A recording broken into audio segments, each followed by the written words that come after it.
अस्सलाम वालेकुम dear students, class 7 subject science का आज हम चैप्टर नंबर 3 की टेस्ट एक्सरसाइज 2 करने जा रहे हैं। एमसीक्यूज हैं इसमें और शॉर्ट आंसर्स हैं, वो हम करते हैं। सबसे पहला एमसीक्यूज है, Sarah want to label the female part of the flower, what term will she use? Sepal option A, option B petals, petals तो पत्तियां होती हैं, option C stamen, option D carpel.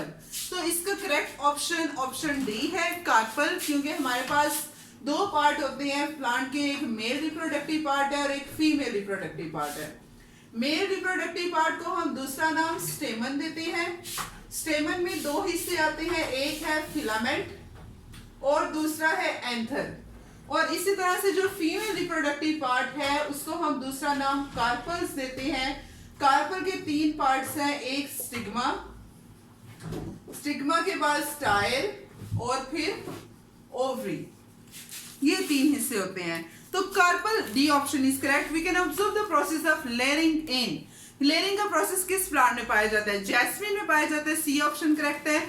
Into which condition ovary turns after fertilization, कि जब fertilisation हो जाती है तो हमारी जो ये जो प्लांट्स की ओवरी है, जैसे हमें पता ओवरी के अंदर ओव्यूल प्रेजेंट होता है, तो हमने पढ़ा था कि ये जो ओव्यूल है ये तो सीड में आगे से कन्वर्ट होगा।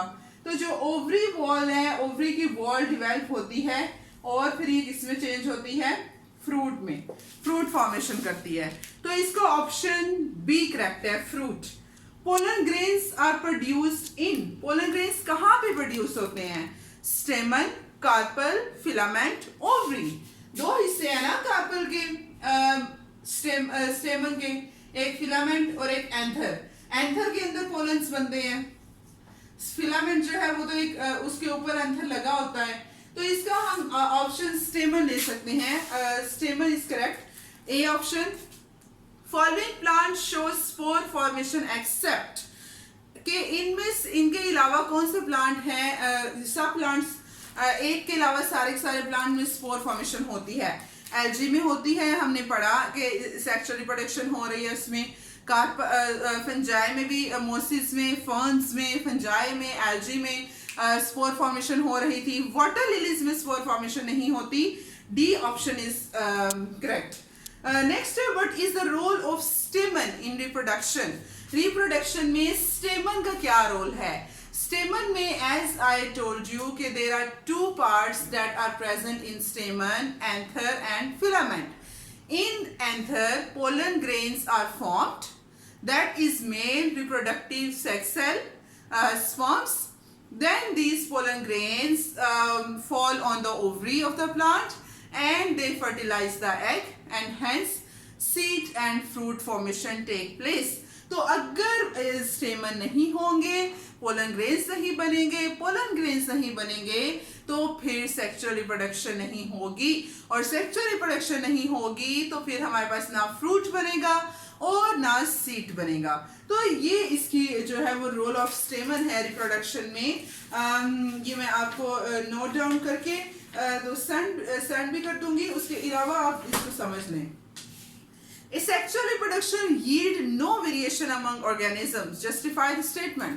कि सेक्सुअल रिप्रोडक्शन जो है ये इस प्रोसेस में ऑर्गेनिजम्स में कोई वेरिएशन नहीं आती। जो अगले ऑफ स्प्रिंग्स आते हैं, कैसे, क्यों नहीं आती?